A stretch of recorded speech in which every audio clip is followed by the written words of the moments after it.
Boa tarde, gente. Estamos de volta. Nossa, tá uma conversa de comadre aqui, ó. A gente tem gente que a gente não vê há tantos anos. Estava conversando aqui com a professora Ludetana, que eu não vejo há mais de 20 anos, a Daniela Nathalie, que fez estágio de iniciação científica comigo. Aí a gente descobriu que a professora Paula da UFRA também foi do mesmo laboratório. Tá o maior papo de comadre aqui, gente. Mas vamos voltar, que a odisseia é longa, né? A gente tem mais uma palestra ainda no dia de hoje. Tá, nessa tarde bastante produtiva. A galera do YouTube está super interagindo aí, né? Já está desde as 2 horas no ar, aqui e aí. E vamos avançar, tá, gente? O ciclo de palestras online, ele continua. Nós já tivemos na tarde de hoje uma palestra sobre tecnologias no tratamento e disposição final dos resíduos sólidos. Tivemos um painel sobre a questão das melhores práticas na gestão e licenciamento ambiental, e a gente vai dar andamento com o que seria a nossa palestra 1. A nossa palestra 1 vai falar um pouquinho sobre investigação e remediação de passivos ambientais. A gente precisou atrasar essa palestra porque o Gabriel Bedani, ele estava indo de São Paulo para Belém, ele teve um problema particular em São Paulo, e a gente precisou trocar a participação dele do presencial para o virtual. Então, a gente vai colocar o Gabriel aqui para participar conosco de forma remota. É o remoto do remoto, né? Porque a gente tem a galera que está aqui presencial, tem a galera que está no YouTube, e a gente vai colocar o Gabriel aqui online via Microsoft Teams. Então, o Gabriel está aí conosco já, Gabriel? Dá um oi para a turma, para ver se a gente está te ouvindo bem. Sim, estou por aqui, Mauro. Estão me escutando? Positivo, Gabriel, positivo. Só ajusta só o áudio para a gente um pouquinho, Leandro, que está um pouquinho estourado. Não sei se no YouTube também está estourado. Mas é isso, gente. Então, eu queria, antes de começar, deixar algumas orientações para vocês, tá?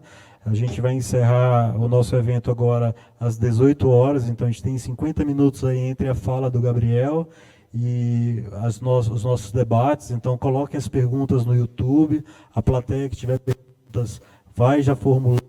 A gente vai tentar dar uma agilidade para a gente poder cumprir a agenda, tá? Eu gostaria de deixar os agradecimentos aos patrocinadores desse evento. A gente não conseguiria estar aqui hoje se não fosse a EBP Brasil, né, que é a antiga Geoclock, que nos deu um baita apoio para a gente fazer esse evento.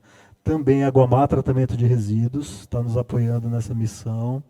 A Galeria Toque Final, vocês estão vendo que a gente está sentado aqui num sofá super chique, né? Tem umas poltronas bonitas, uns quadros aqui.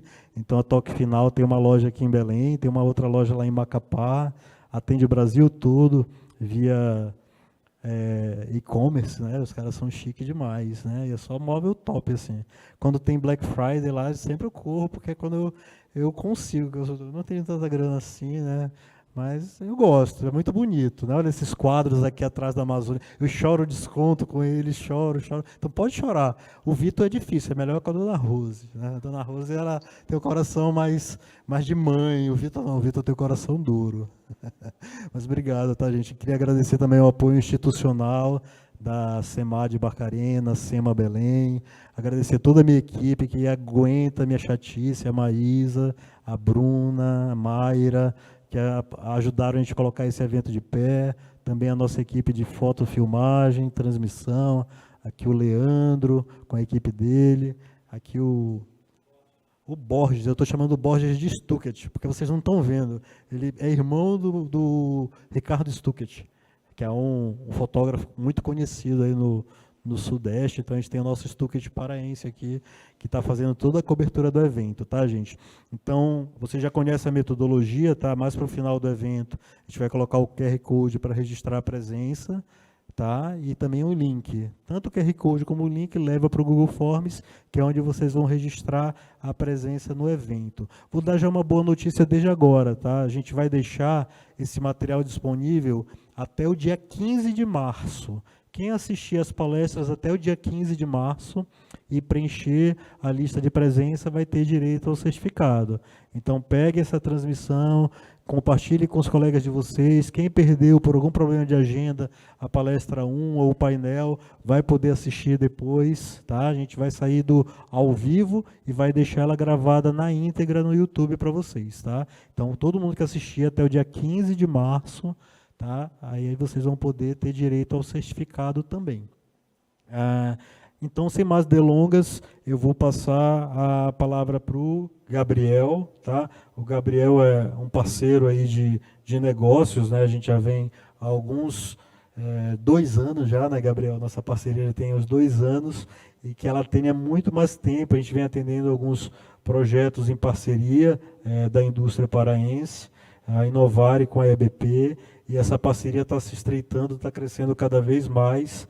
E assim, muito obrigado. Eu sei que você está com a agenda super complicada aí no profissional e no pessoal, mas você conseguiu estar presente conosco hoje via remoto para cumprir aqui o compromisso, né, falando sobre o gerenciamento e remediação de passivos ambientais. O Gabriel, ele é engenheiro civil formado pela Mauá, é especialista em gerenciamento de áreas contaminadas e é o responsável das operações da EBP no estado do Pará. Então, Gabriel, fica à vontade, a turma vai compartilhar a tua apresentação e você pode interagir com a turma. Tá bom. Vocês estão me ouvindo bem ou ainda está distorcido, Mauro? Aqui no presencial tá ótimo. Como é que tá no YouTube aí, turma? No YouTube tá positivo, pode avançar também. Então tá bom. Bom, enquanto o pessoal compartilha aí a apresentação, que eu ainda não tô enxergando, aí quando aparecer eu aviso vocês. Mas, só complementando o que o Mauro falou, eu moro em Belém já há 3 anos, né? Eu tinha uma passagem para ontem, mas infelizmente tive que cancelar, então não pude participar presencialmente do evento, por isso que a gente vai fazer de forma remota, mas eu já moro em Belém há 3 anos, que eu me mudei para desenvolver as atividades da EBP aí no Pará e na região norte, na verdade. Só para avisar, a câmera para mim está focando no Mauro.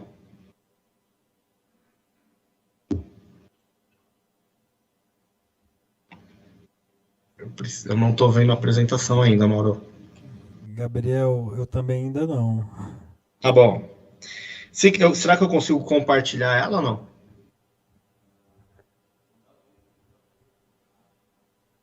Gabriel, tu consegues acompanhar pelo YouTube? Pelo YouTube já está uma tela a apresentação, na outra tela você. Eu vou colocar. Deixa eu entrar aqui rapidinho. Agora. Não, tudo bem. Dá para eu tô com ela projetada aqui também no meu computador, eu consigo acompanhar por aí, tá bom? E aí vocês vão passando a tela para mim. Vocês estão me ouvindo bem, né?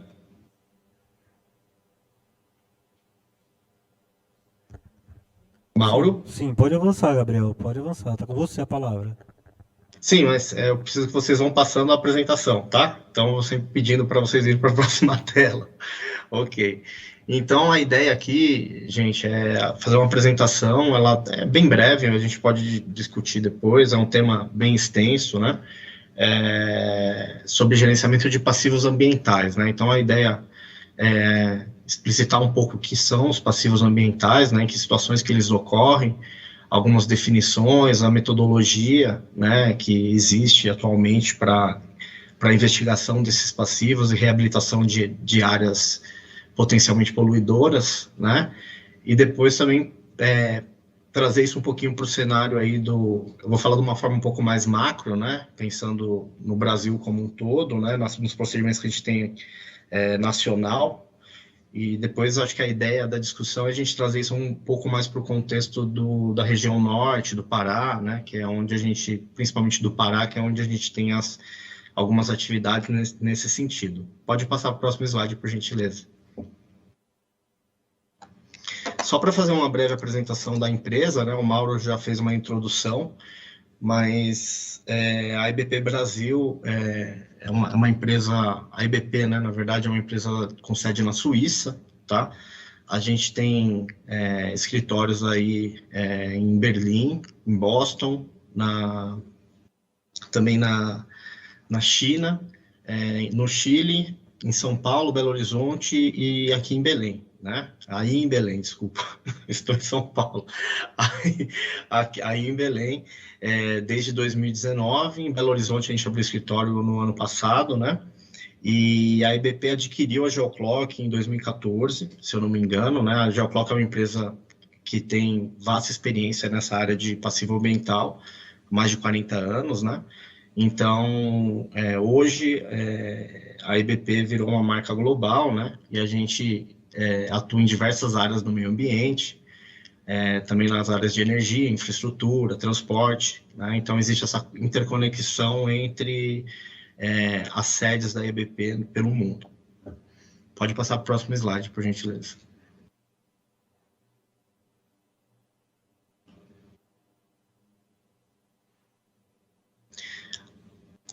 Aqui algumas definições, né, sobre passivo ambiental. Só para explicar um pouquinho da apresentação, eu vou falar um pouquinho das definições, tá, do que a gente tem de norma, conceito, resolução, né, ambiental. Depois eu vou explicar um pouquinho como se dá um modelo conceitual de um passivo ambiental e quais são os impactos disso, né, na sociedade, no meio ambiente, e depois os procedimentos para gerenciamento de um passivo, tá? Então, a princípio, a definição da BNT 15515 é que passivo ambiental é qualquer dano, né, infligido ao meio natural por uma determinada atividade ou pelo conjunto de ações humanas, tá? Isso pode ser avaliado economicamente ou não. Então, qualquer atividade que cause aí um dano ao meio ambiente, né, ao meio natural, pode ser considerado um passivo ambiental, seja ele em larga escala ou em pequena escala, né? Então, praticamente toda atividade industrial, em maior escala ou menor escala, é uma potencial poluição do meio ambiente e pode gerar um passivo ambiental, né, consequentemente. A resolução CONAMA 420, né, ela propõe também uma metodologia de gerenciamento, né, de passivos ambientais. Depois eu vou falar mais em detalhe de cada uma dessas etapas, né, mas a CONAMA de 420 de 2009, ela propõe as etapas de avaliação preliminar, investigação confirmatória detalhada, né, com posterior remediação, quando for o caso, e o monitoramento pós-remediação. Isso eu vou discutir um pouquinho mais em detalhe lá na frente, tá? Porque detalhar um pouquinho mais o que são essas etapas, em que momento que elas ocorrem e quando elas ocorrem. Pode passar para o próximo slide, por gentileza. Mais algumas definições, né? Então, a gente tem a BNT 15515 de 2007, que ela propõe uma metodologia, tá? Para as etapas de avaliação preliminar, confirmatória e investigação detalhada. E a gente tem a ADD da CETESB, que é a decisão de diretoria número 38 de 2017, que estabelece aí os procedimentos também para a investigação de passivo ambiental com um pouquinho mais de detalhe, né? E é uma referência que é bem adotada, não só em São Paulo, como no Brasil, tá? Então, eu vou focar um pouquinho nos procedimentos que a CETESB estabelece aí para gerenciamento de passivo ambiental, que é o que também a CONAMA, de uma forma mais simplificada, adota. A CONAMA 420. Podem passar para o próximo slide, por gentileza. Aqui nessa figura, a ideia é só ilustrar, né, como que ocorre aí o que seria um modelo conceitual de impacto ambiental, né? Aqui eu estou usando o exemplo clássico de um poço de combustível, né? Mas para entender como que ocorre, né? E como que uma contaminação ela atua no meio ambiente e como que ela pode acarretar numa situação de potencial risco ou risco ao meio ambiente e aos receptores humanos, né, que trabalham numa área potencialmente poluidora e que também estão no entorno de uma área potencialmente poluidora. Então, essa figura é uma figura clássica, né, que você tem um poço de combustível, então você tem ali os tanques, né, subterrâneos, que em algum momento eles podem ter algum problema, principalmente os poços mais antigos, né, ter algum problema de vazamento, né? Esse vazamento ele entra em contato com o solo, o vazamento a gente costuma chamar de fonte primária, né? Que é onde existe o vazamento, né? Então ele passa a ser, depois do vazamento, você tem um contato com o solo, a princípio, na zona não saturada do aquífero, né, no solo, e você tem quando esse vazamento ele se armazena no solo, né, pode ser, aí entra questão geológica, uma série de fatores que tem que ser levado em consideração, a gente chama isso de fonte secundária, né? Então, a fonte secundária é aquela que armazena uma contaminação, um produto, e ela paulatinamente vai liberando isso para o meio, né? Então, quando essa contaminação alcança a água subterrânea, aí você tem uma tendência dela se espalhar, né, dela se dissolver, a dependendo, obviamente, do tipo de contaminante, do tipo de produto químico, né, que a área manuseia, e ela se estende para além da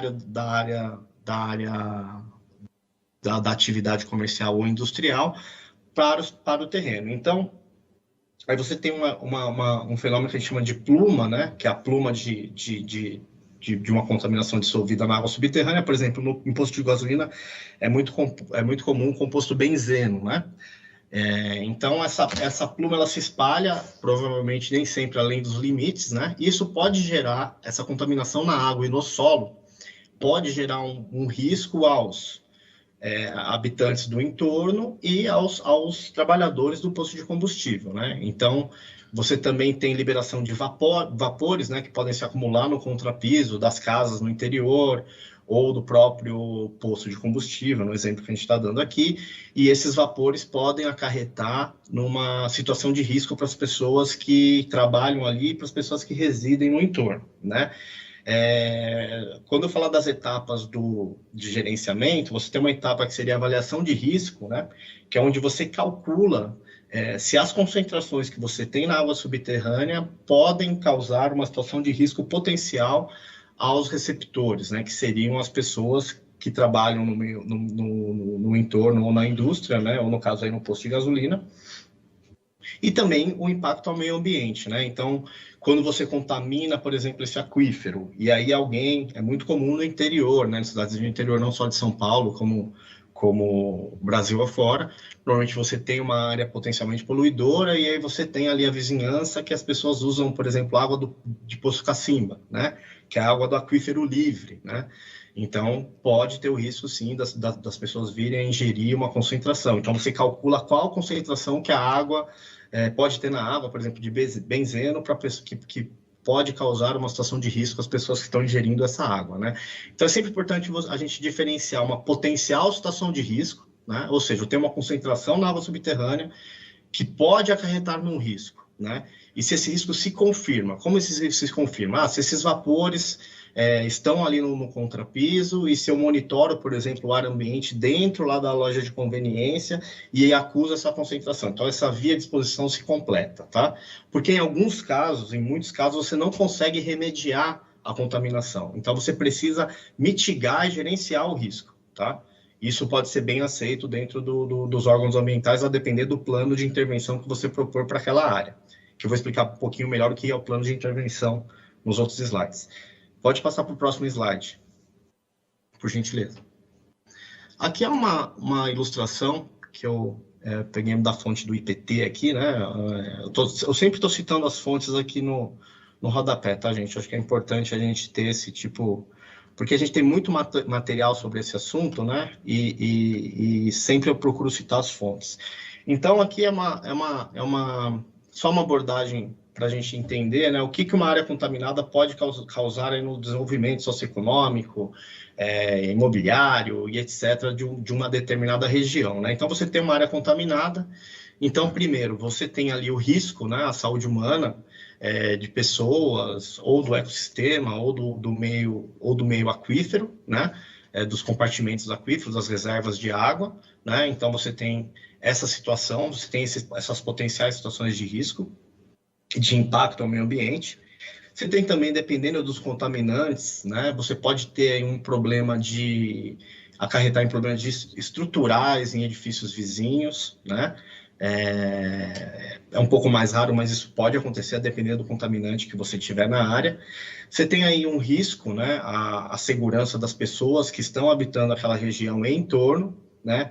Você tem também, provavelmente, em muitos casos, uma redução do valor do terreno, né? Então, você imagina que você comprou um prédio numa área que era contaminada, né? Isso é bem comum aqui em São Paulo, né? As indústrias saíram da região central e foram para a região do interior por conta de imposto e tudo mais, de logística, e muitas vezes são desenvolvidos empreendimentos residenciais em áreas contaminadas, né? Então, existe essa questão do valor do terreno, de como isso se desenvolve, né? Dando um impacto no mercado imobiliário. No final da apresentação, eu vou mostrar um exemplo do caso do real estate, que é um conceito que vem sendo muito aplicado, né? Principalmente aqui em São Paulo, né? Em áreas imobiliárias, porque aqui você tem muitas situações de passivo. A ideia é dar um panorama do que é o real estate, né? E aí depois a gente voltar um pouquinho para o mercado do que seria aí, do que a gente entende, né? É óbvio para a discussão de quais seriam os prováveis passivos ambientais que a gente teria, por exemplo, na região do Pará. Pode passar para o próximo slide, por gentileza. Então, aqui, só para agora explicando aqueles conceitos que eu coloquei lá atrás, né? Você tem aqui essa metodologia proposta pela CETESB, né? Você tem duas etapas, né? Você tem o processo de identificação de áreas contaminadas, que eu vou mostrar nesse slide, e depois você tem o processo de reabilitação das áreas contaminadas, né? Então, a princípio, né, é responsabilidade do órgão ambiental, né, identificar essas áreas contaminadas, né? Então, por exemplo, aqui em São Paulo, tem um cadastro de áreas contaminadas, né? E a CETESB também prioriza essas áreas contaminadas. Lembrando que também, se o proprietário, ele, por exemplo, o dono do posto de combustível, ele é obrigado a fazer a avaliação preliminar, né? Ele nem tem essas etapas anteriores, né? Ele já sai para a etapa de avaliação preliminar, que eu já explico daqui a pouco o que é. Na verdade, ele é até dispensado da preliminar, ele já tem que fazer a confirmatória, né? Os postos de combustíveis. Mas, assim, indo para um cenário um pouco mais macro, né? Você tem essa questão do cadastro, né? Que é uma coisa importante, né? Eu acredito que no Pará a gente ainda não tem um cadastro de áreas contaminadas, se eu não me engano, em Minas já começou um trabalho nesse sentido, né? Então, e aí, obviamente, que o órgão também ele não tem condições de atender tudo, né? Então, eles definem também algumas priorizações, mas é claro, é sempre obrigação do empreendedor, independente da comunicação do órgão ambiental, se ele tem um passivo, ele tem que investigar, tá? E ele tem que avisar o órgão ambiental. Então, não necessariamente o órgão ambiental que tem que ir até o empreendedor e exigir que ele faça esse tipo de investigação. Então, depois, a gente tem a primeira etapa, que é a avaliação preliminar. Então, o que é a avaliação ambiental preliminar? A gente faz uma avaliação ainda só de histórico, de uso da área, né? Das atividades que foram desenvolvidas nessa área, para aí sim você decidir se você parte para uma investigação com coletas de amostras de solo e água subterrânea, que seria essa segunda etapa de investigação confirmatória, tá?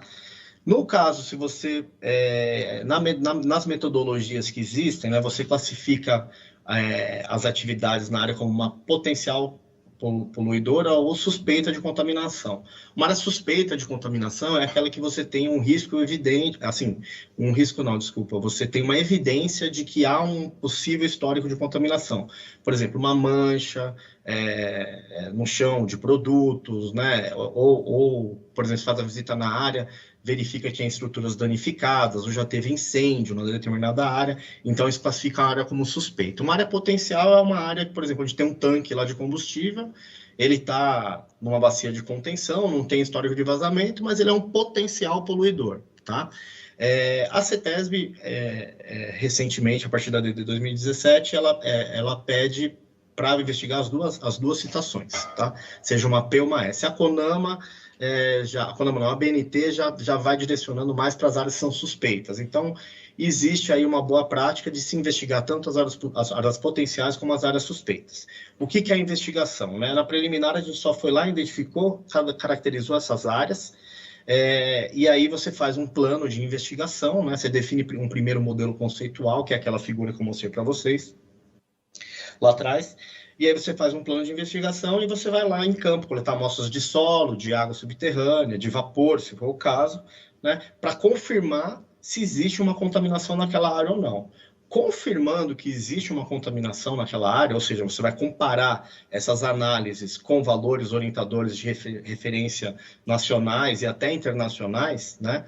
Então, a CONAMA tem valores de referência para solo, para água, a CETESB também tem valores orientadores, então você compara essas concentrações, a depender da região que você está.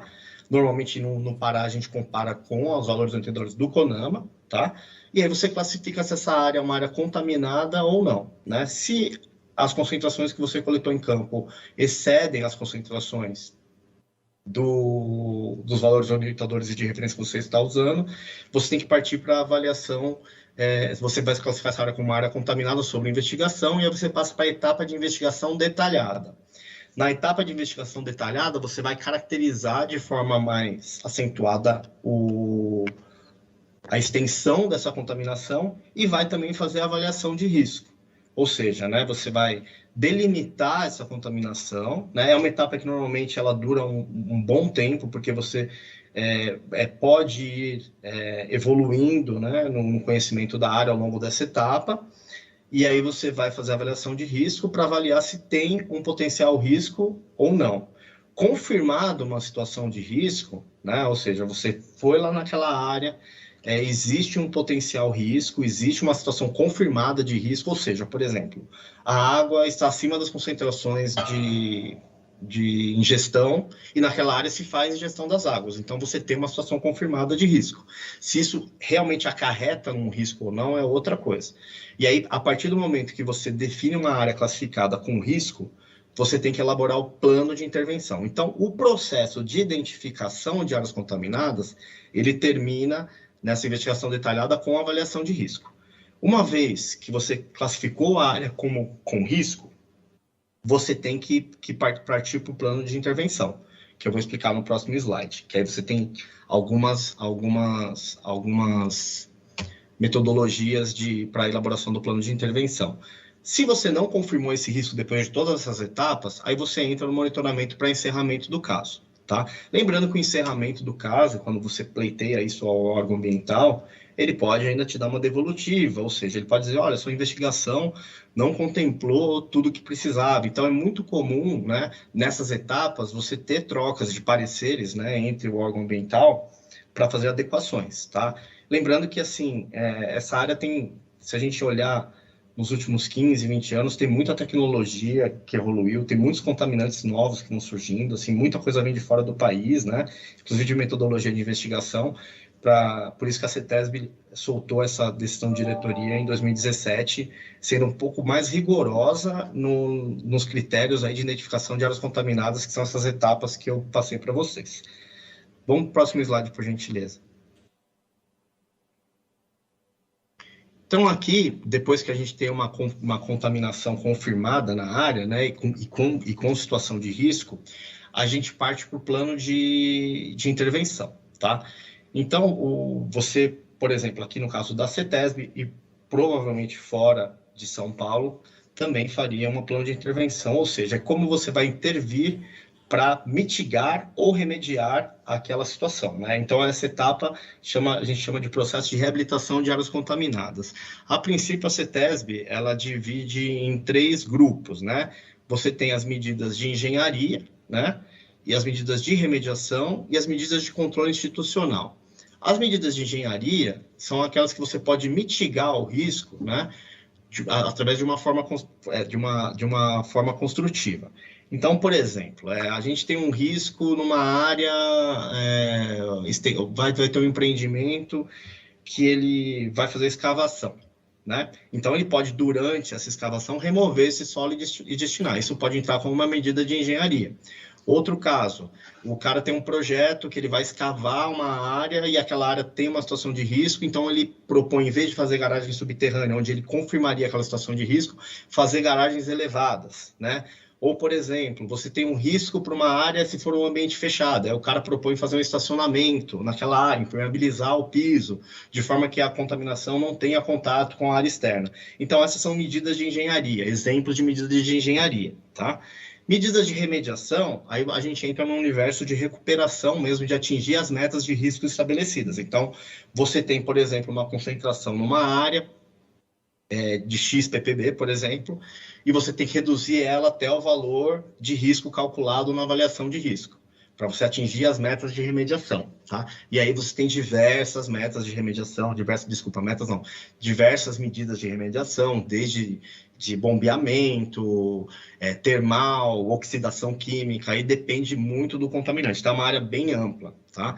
E aí você tem que, depois que você tem tanto na medida de engenharia como na de remediação, você tem que fazer um projeto, apresentar isso para o órgão ambiental, implantar e depois operar de forma que você atinja as metas estabelecidas na avaliação de risco. E você também tem uma terceira via, que é a medida de controle institucional. O que é a medida de controle institucional? Também é uma medida de mitigação. Então, por exemplo, isso é bem comum. Você tem uma área onde tem um posto de gasolina ou uma indústria que impactou o solo e o entorno, você vai delimitar essa contaminação no aquífero, e aí você vai lá até o órgão, protocola aquela área de restrição ao uso da água, por exemplo. Né? Então, assim, aí você compartilha isso com o departamento de águas, né, da região, com os órgãos competentes, e o órgão vai saber que naquela região tem uma área contaminada e ele não vai liberar outorga para posto de abastecimento, por exemplo, né? E até pedir para tamponar os postos existentes. Então, é uma medida de controle institucional. Você divulga isso e aí você monitora isso ao longo do tempo. Para qualquer uma dessas medidas, né? Depois que você atinge as metas ou que você implementa a medida, você tem um monitoramento para encerramento, tá? E aí isso pode variar de acordo com cada projeto, normalmente por um ciclo hidrológico completo ou por 2 ciclos hidrológicos completos, para você ver a variação sazonal, né? Se essas contaminações elas não voltam a atingir a CMA, para depois sim você pleitear, por exemplo, o termo de reabilitação ou de reutilização da área. É claro que aqui é um exemplo bem, eu estou sintetizando bastante aqui, mas na prática, né, você tem várias situações que podem estar acarretadas a esse processo, tá? Pode passar o slide, por gentileza. Aqui, por último, né, eu acho que é importante, eu comentei lá atrás a questão do conceito real estate, né? Então, o que é muito comum, né, e o que está mudando um pouco no cenário, né? Você tem um terreno, por exemplo, que está inativo, né, porque é uma área contaminada, ou que até está ativo, e aquilo também pode gerar para a empresa que está naquele terreno alguma situação que ela queira sair daquela área, ou até situação de falência, por exemplo. Então, é muito comum, né, as construtoras fazerem avaliações na hora de pesquisa de espaço, né, que cada vez é mais restrito para a construção de empreendimentos imobiliários ou comerciais, que seja, as empresas fazerem pesquisas, né, assim, de áreas potencialmente disponíveis para construção. E as áreas contaminadas, elas passam a ser uma área de interesse para essas empresas, do ponto de vista que, se uma área está contaminada, dependendo da contaminação, há sim uma desvalorização do valor desse imóvel, né? É óbvio que tem uma série de riscos associados a um tipo de aquisição dessa, né? De passivo ambiental, de responsabilização e tudo mais, mas vira aí sim um ponto, principalmente em regiões que você não tem muito espaço, né?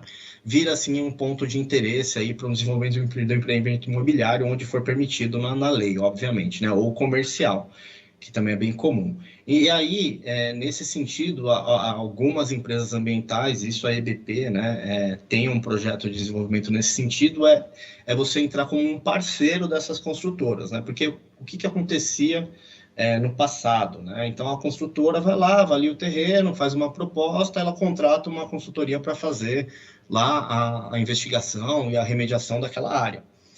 E ela já desembolsa, né, um valor no início ali de todo esse processo, que não é barato, né? A depender da situação, pode variar na casa de milhões aí, tanto da aquisição como da investigação. E ela fica com toda a responsabilidade aí, depois no futuro, né, de ressarcir ou de ter o payback desse investimento que ela fez.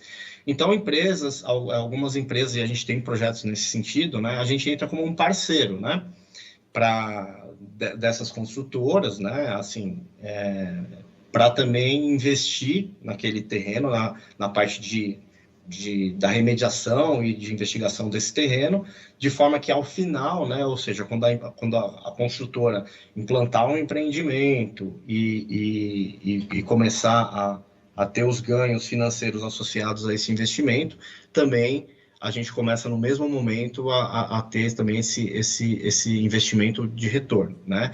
Então você entra como um parceiro, ou seja, você não entra só como um fornecedor ali que está indo lá fazer o seu trabalho, né? E concluir o trabalho e entregar um serviço. Você entra como um parceiro, de forma a você ter esse retorno no longo prazo, também junto quando a construtora também tiver acesso a esse retorno. Para finalizar, eu acho que trazendo um pouquinho para o cenário aí do Pará, né? O que eu imagino para o futuro, né? A gente fez uma apresentação, acho que na outra vez, o pessoal não é tão aplicável, né? E eu concordo, assim, do certo ponto de vista, não é tão aplicável em larga escala como em outras regiões, mas sim, a gente tem aí algumas aplicações, né? Partindo de postos de combustível, né? Então, a gente tem diversos postos de combustível aí na região nas capitais do Pará, né? E tudo mais. Essas áreas provavelmente estão contaminadas, né? Eu não tenho conhecimento se foram todas investigadas e remediadas, eu acredito que não, né? A gente tem situações aí também das indústrias que fazem atividades, né? Qualquer tipo de atividade industrial pode sim acarretar que o cara tenha só um tanque de diesel lá para um gerador, ele pode contaminar o meio ambiente em escala maior ou menor, mas ele pode impactar o meio ambiente, né? Atividade de mineração, que é bem forte aí no Pará, né? Garimpo também, né, gente? Garimpo ilegal, eu cheguei a visitar um garimpo, acho que na divisa, acho que do Pará com São Luís, né? Então a gente tem aquela questão no estudo de impacto ambiental, no EIA-RIMA, tem a parte de investigação de passivo, né? E aí é uma contaminação mais em larga escala, né? Então, existe essas situações que podem também gerar passivo ambiental e aí numa escala muito maior. Então, eu entendo que até para desenvolvimento imobiliário, né, seja assim de terrenos e tudo mais, é de praxe, eu acho que já começou a exigir também, acho que, se eu não me engano, o Mauro me corrigir depois, para liberação, né, a Caixa Econômica, às vezes, para liberar investimento para os empreendimentos, fazer pelo menos a etapa de avaliação preliminar, que é investigar o histórico do terreno e tudo mais, né, para ver se ali tem um possível passivo ou não. Lembrando que pode ter um posto de combustível que está a 200 metros e a tua área que você vai construir seu prédio pode estar contaminada. Isso pode acontecer. Mas eu também entendo que na região metropolitana são impactos menores, tá? Mas sim, existe passivo na região do Pará, na região norte, né? E eu acredito que com o tempo, não sei se a SEMAS tem um setor de passivos ambientais, de gerenciamento de áreas contaminadas, confesso que eu não sei, mas isso provavelmente é algo que pode acontecer aí nos próximos anos. É isso, Mauro. Se tiver alguma questão, acho que eu não passei do tempo. Beleza, Gabriel. Valeu. Ele nem é apaixonado pelo tema, né? Vocês veem a empolgação que ele fala. É isso. Só apaixonado pelo Pará, cara. Apaixonei nesse lugar, cara. Show de bola, Gabriel. Obrigado aí. Olha, eu vou só passar aqui algumas interações, algumas orientações, a gente já começa a interagir com a plateia aqui, tá bom? Olha, a turma no YouTube, o pessoal tá... Pô, que legal, gente, vocês não sabem a satisfação de ler essas coisas aqui, olha. Primeiro que a minha orientadora de iniciação científica está falando aqui, que o painel foi super legal, esclarecedor, a professora Lucinice da UFPA, também foi orientadora da Daniela Nathalie, da Paula Nepomuceno, que está aqui, então, orientadora de algumas gerações. Abraço, professora, eu sei que a senhora está com suspeita de Covid, por isso que a senhora não pôde vir. Conscientemente, ela disse, não quero ser agente vetor de transmissão, então, quem dera todos os cidadãos fossem assim.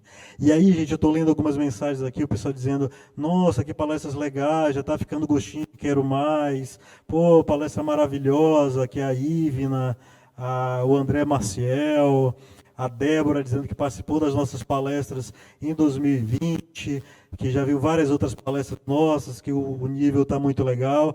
E aí, gente, fica uma dica, tá? Se vocês entrarem no YouTube da Inovare ou no site da Inovare, tem mais de 20 palestras de temas ambientais na íntegra. Então tem lá falando sobre licenciamento, sobre bioética, sobre manguezais, sobre mercado de trabalho, sobre empreendedorismo ambiental, falando sobre muita coisa, questão de arqueologia, do licenciamento ambiental. Nossa, são mais de 20 temas, estão na íntegra. E tem palestrantes do Brasil todo, assim, que eu tive a honra de conhecer na minha carreira.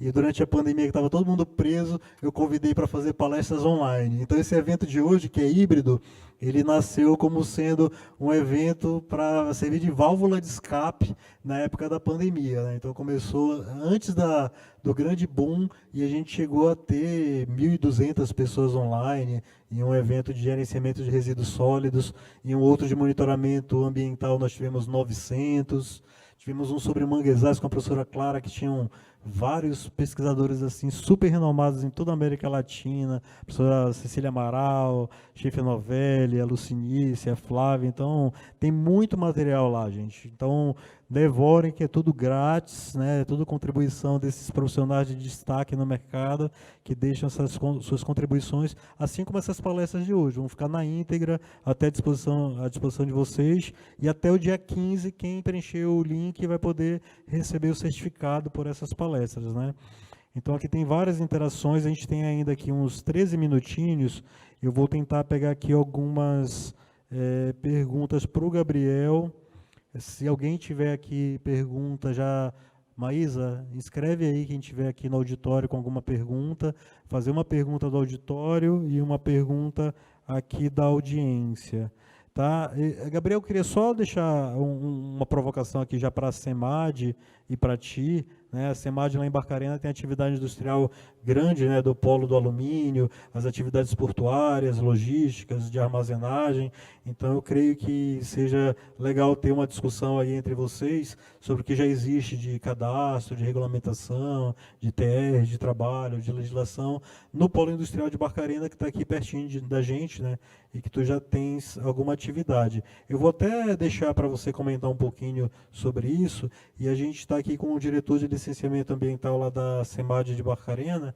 Então, é o tempo que vocês conversam sobre isso, é o tempo que a gente pega uma pergunta aqui da plateia e uma pergunta do YouTube. Contigo, Gabriel. Fala um pouquinho lá sobre Barcarena. Você diz no sentido, realmente, Barcarena, eu acho que ali você tem uma atividade industrial, né, bem intensa, né, não só, claro, fruto da indústria do alumínio, mas tem diversos outros players ali da região, né, eu acho, sim, que é uma área principal aí de interesse, né, nós temos alguns projetos ali na região, tem um histórico ali de potencial impacto, né, e tudo mais, principalmente ali associado a não só aí as matrizes que a gente preferencialmente avalia num passivo ambiental, né, tanto de impacto do solo, da água subterrânea, mas também do impacto quando a gente faz aquele tema da avaliação de risco, né, você tem também o ecotoxicológico, né, então você consegue também calcular o risco às espécies, né, a fauna da região e etc, né, fazendo aí um link entre matriz solo, água superficial, água subterrânea, ar, né, então existe sim essa tendência, acho que em projetos do Pará, não só em Barcarena, mas por ser uma região, né, que você tem uma fauna muito rica, né, você tem também essa questão da avaliação ecológica, que é um tema recente na área ambiental. Se eu não me engano, a gente começou com um projeto nesse sentido há uns 6 ou 7 anos, teve que fazer treinamento lá com o pessoal dos Estados Unidos, veio o pessoal para cá, então a gente tem os especialistas aqui em avaliação de risco à saúde humana, né, e a avaliação de risco ecológica, né, então é um tema que é bem recente, na verdade, tá? Beleza, Gabriel. Gabriel, aqui só dando mais algumas saudações. O pessoal está parabenizando aqui tua didática, apresentação, tua paixão. A Cláudia Cawajo está dando um abraço para a gente, Cláudia lá da SEMAS, agora aí da Flor, já foi da SEMA Belém, enfim. Cláudia Matuante aí da área ambiental, abraço de volta para você. Estão perguntando aqui um pouquinho sobre os profissionais que estão habilitados a trabalhar nessa questão de identificação e passivos ambientais. Estão perguntando também se o material das palestras vão ficar disponíveis. Sim, eles vão ficar disponíveis, tá? É só vocês irem lá em qualquer rede social da Inovare, seja LinkedIn, seja Instagram, seja Facebook, tá? Lá tem um link na bio, na página principal. Vocês clicando nesse link vai abrir um menu. Nesse menu tem vários eventos, vários temas. É só vocês procurarem o botão que está lá, Ciclo de Palestras Ambientais. Clicando lá, a partir de amanhã, todas as apresentações em PDF vão estar disponíveis para vocês, tá? Então, Gabriel, comenta um pouquinho sobre os profissionais que estão habilitados para fazer a questão dos laudos, a investigação, a remediação. Quem são eles? Em relação aos profissionais, assim, é bem dinâmico, né, e bem amplo, na verdade, porque bom, primeiro você tem muito geólogo, né, que trabalha nessa área, principalmente geólogos, engenheiros químicos, né, só que você também tem biólogos, né, que eu acho que, se eu não me engano, você é biólogo, né, Mauro? Também temos muitos biólogos que trabalham nessa área. Eu sou engenheiro civil, então a gente também tem obviamente, projetos, né, que envolvem engenheiro civil, engenheiro elétrico, engenheiro mecânico, né, nos projetos de remediação, por exemplo. Então, você tem ali, principalmente também engenheiro ambiental, né, então tem muito engenheiro ambiental que acaba vindo para essa área. Então, é bem amplo, mas basicamente, tá, geólogo, engenheiro ambiental, as engenharias aí, química, civil e etc. Esses são os profissionais que atuam nessa área. Salve se eu esqueci de alguma área aí, depois o pessoal me pega aqui. Mas a princípio é isso. Perfeito, né, gente? Eu acho que é legal essa visão, né? A área ambiental não é exclusiva de nenhum profissional, ou só engenheiro, ou só biólogo, ou só agrônomo. É uma área multiprofissional, né? Que todos esses conhecimentos têm que convergir para que a gente tenha visões diferentes, que encontrem soluções, que abordem, que protejam, que envolvam. Afinal, o meio ambiente, a gente brinca sempre, né? É bicho, é planta, mas é gente também. A gente precisa saber que as pessoas precisam comer, precisam vestir, precisam trabalhar, precisam ter emprego. Então, a gente precisa compatibilizar essas atividades econômicas à proteção ambiental.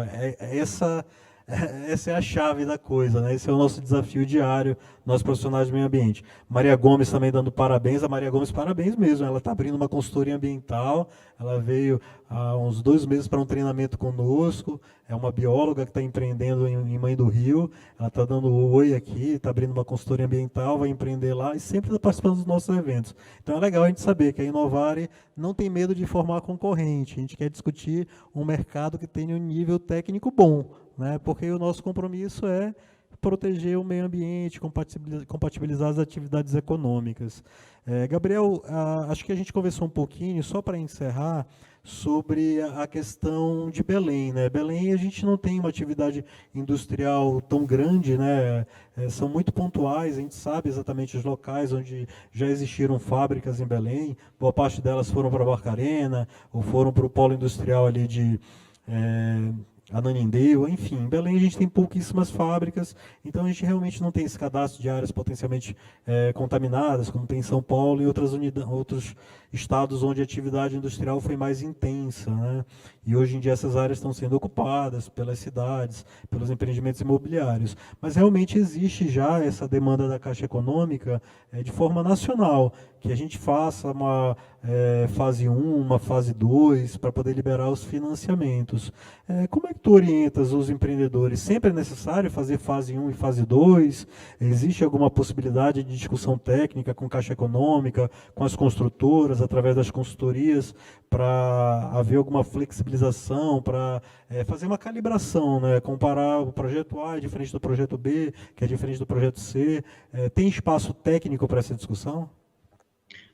Eu entendo que antes de ser um interesse da Caixa Econômica, né, deveria ser um interesse do próprio empreendedor, né? Então, assim, até se eu for comprar um imóvel, né, assim, quero morar num apartamento em tal lugar, eu pesquisaria no cadastro de áreas contaminadas, se ele é uma área contaminada, já teria essa visão, né? Então, para mim, seria, na minha opinião, seria um interesse do próprio empreendedor, antes do interesse da Caixa Econômica exigir isso, né?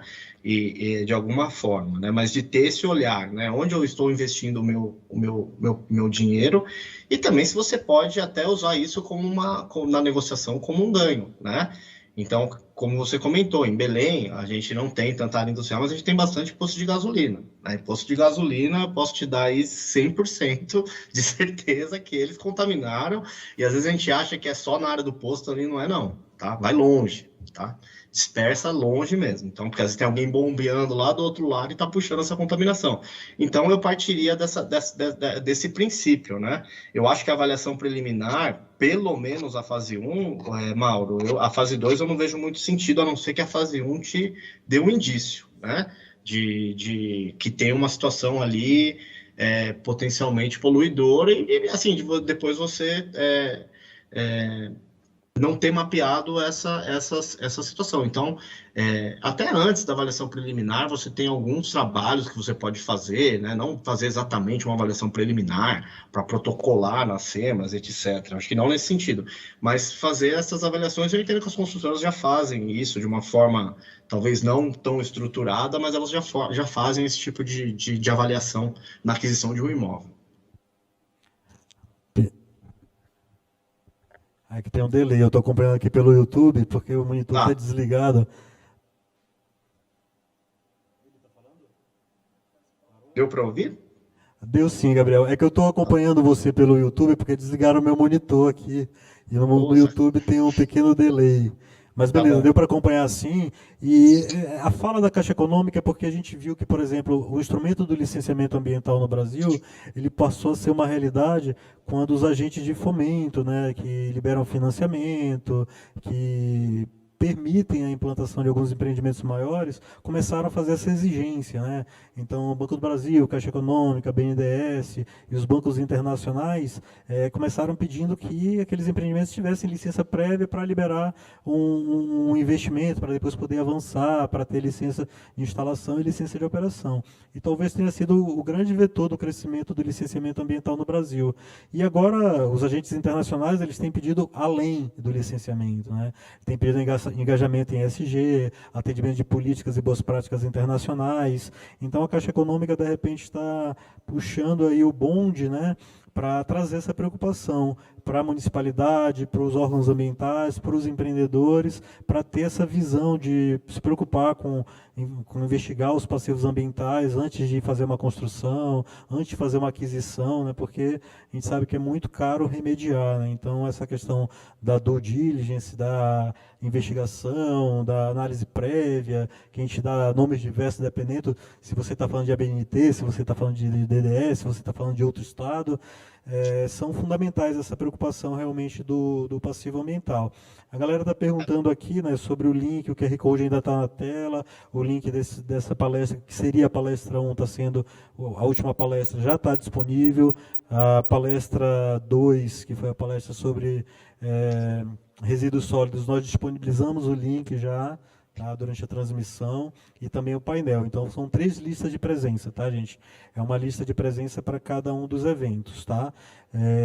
A gente está com a agenda exatamente às 17h59, então a gente vai precisar encerrar agora o evento. Eu agradeço muito, Gabriel, aí, por ter superado todos os obstáculos profissionais, pessoais e logísticos e tecnológicos e participado desse evento com a gente, Gabriel. Muito obrigado. Que o próximo seja presencial, que é mais legal, Sim. mas a gente viu que online também funciona, tá, Gabriel? Muito obrigado por tudo. Conte com a Obrigado, gente gente. sempre.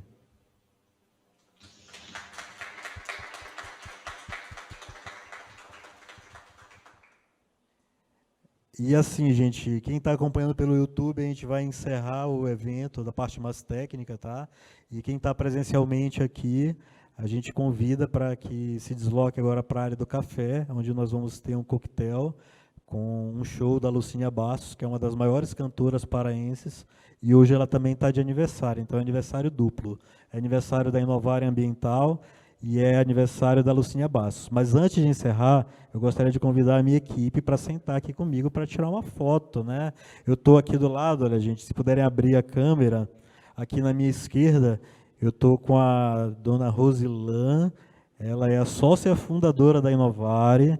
Convidar aqui a Mayra Renage, ela é a gerente administrativo financeira. A Bruna Renage, ela é nossa assistente administrativo. E a Maísa Sará é a nossa analista ambiental. Então, a gente está com uma parte da equipe aqui, tá? Representando toda a outra equipe, os consultores associados, os prestadores de serviço. Então, eu queria uma salva de palmas para a minha equipe. E eu confesso que a nossa empresa tem um grande problema. A Maísa está trabalhando aqui como cota, porque o restante é toda família, né? Então aqui é mãe, irmã e sobrinha. Tá?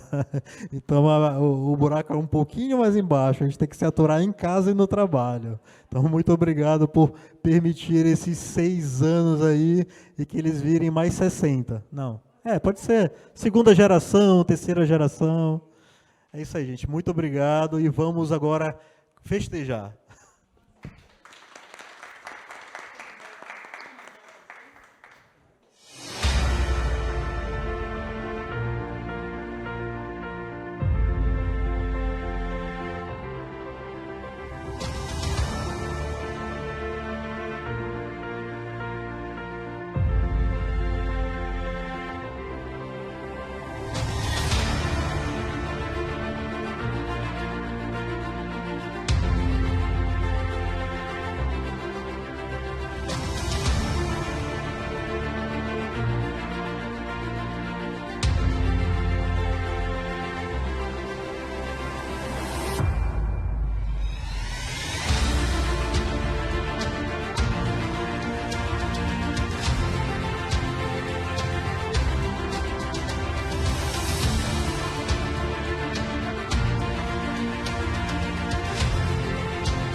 Tudo bem? Sou Bruno Colares, da Toque Final.